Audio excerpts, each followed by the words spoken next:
Hi, friends. We are ending our Ada Twist in the Perilous Pants chapter book, or the chapters in it. I will add the non-fiction parts that where we learn a little bit about birds, and they have the very funny poem at the end of each one.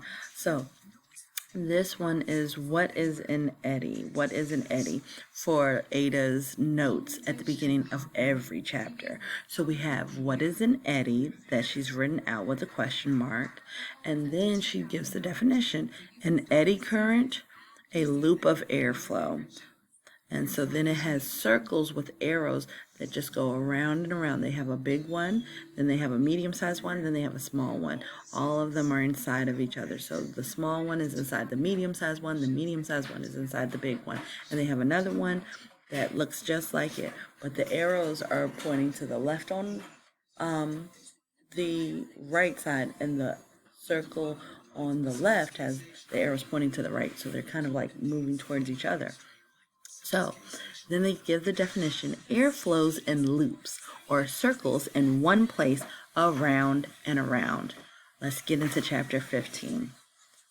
The dark clouds were looming closer, and Ada could see the far-off trees swaying in the wind. A storm was coming.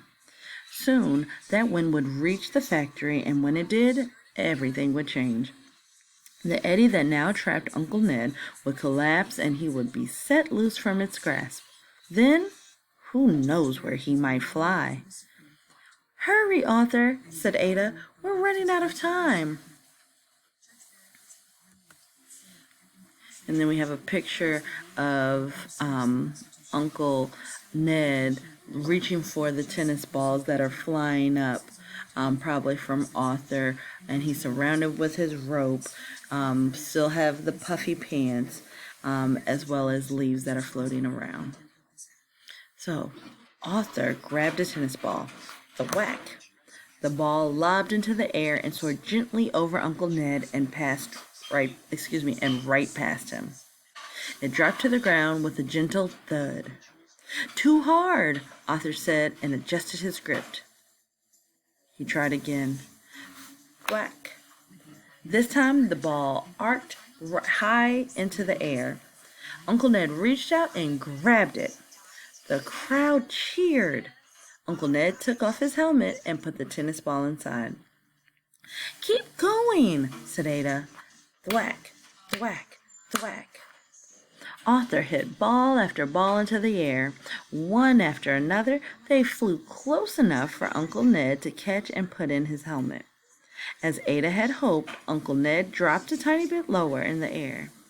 The plan was working. The crowd went wild. "Yay!" they cheered.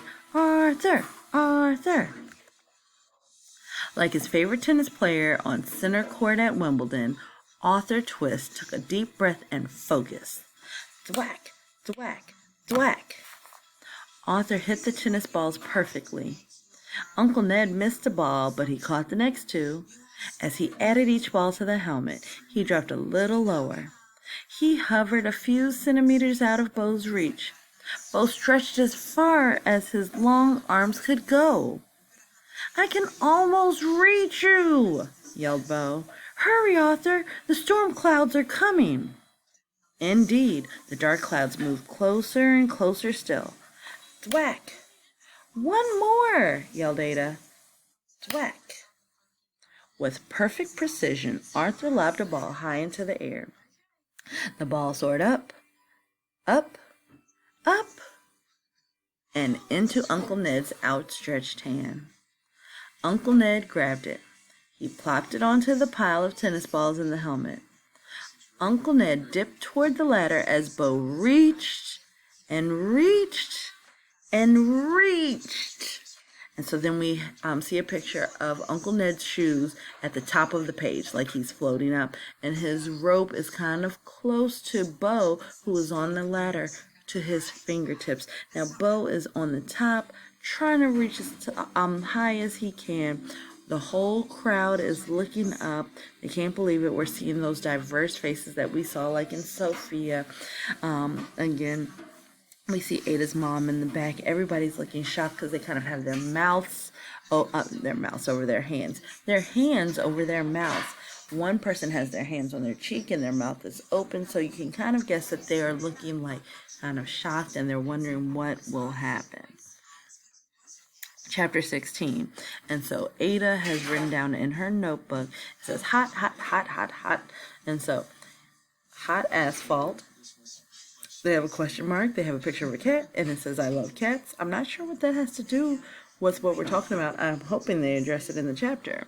But then again, they show that hot ground, and they have a picture with a line representing the ground and kind of squiggly arrows going up along with the word up. And then it says, heat rises up.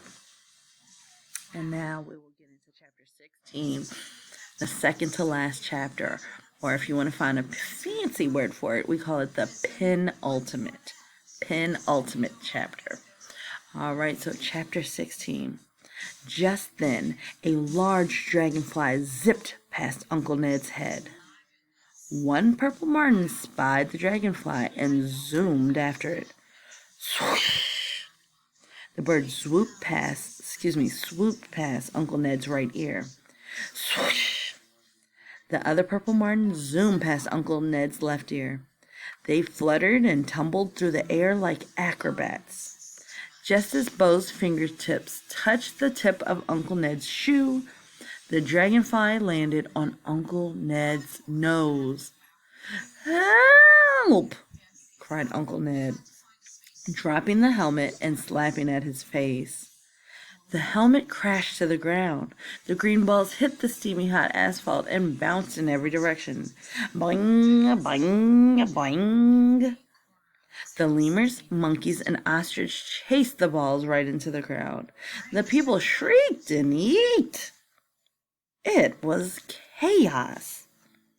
Ada, Iggy, and Rosie watched in horror as Uncle Ned popped higher into the air out of Bo's reach. Help! He yelled. Do something! The tennis balls bounced like gas molecules, spreading out in every direction. Just like the molecules that spread out from Arthur's hot, stinky shoe. Ada remembered her experiment and what she learned. The hot shoe was stinkier than the cold one. At least the stink of it had reached Ada faster than the stink of the cold shoe. That meant that the hot air molecules spread faster than the cold air molecules. Ada quickly flipped open her notes. There it was, the answer to the problem. Can you believe it, class? There it was, the answer to the problem. Ada looked at the hot black asphalt down below Uncle Ned. The surface sizzled and heated the air above it, which rose in gentle waves. Stinky, nose-burning, asphalt-reeking waves. And that is when Ada Marie Twist knew exactly what to do. There was no time to lose. And so we have a picture of Sophia and two other friends from Ada's class who are looking extremely worried. One friend has his hands on his cheek. Sophia has her fingers kind of clasped together. That means that they kind of you have your pinky from your left hand, your pinky from your right hand, and they just kind of go into each other with her worried face. And then we have another friend who's a male, just looking kind of shocked and amazed. And on the other picture that we didn't mention is Uncle Ned's hands not holding that helmet anymore, that they're up and they are reaching for the two purple martins that are going in for his nose because it has that dragonfly that they love to eat on it. Last chapter, chapter 17. Quick! Shouted Ada. Grab the hose! Ada and Iggy ran to the fire hose, which was laying on the hot pavement next to the truck. No, said Rosie. Remember what will happen? You'll knock Uncle Ned out of the eddy, and he'll fly off into the wind. No, he won't, said Ada. Trust me. She grabbed the end of the fire hose. Iggy grabbed the hose behind her. And Miss Johnson is so excited to get into the last chapter that I didn't tell you what was on the notes page that Ada drew. So she has a picture of a fire hose, and the hose is kind of in a loop-de-loop that goes around and around. With water coming out of it. It shows the water coming out of it. It labels it water with arrows pointing down that the water goes up, but then it comes down. And then we have the ground under it, which she has labeled, but it's saying that that water is going to cool the ground, which is a hot ground. All right. And so then she has the note, water will cool the ground and stop heat rising. All right. So Rosie looked doubtful, but jumped in line behind Iggy.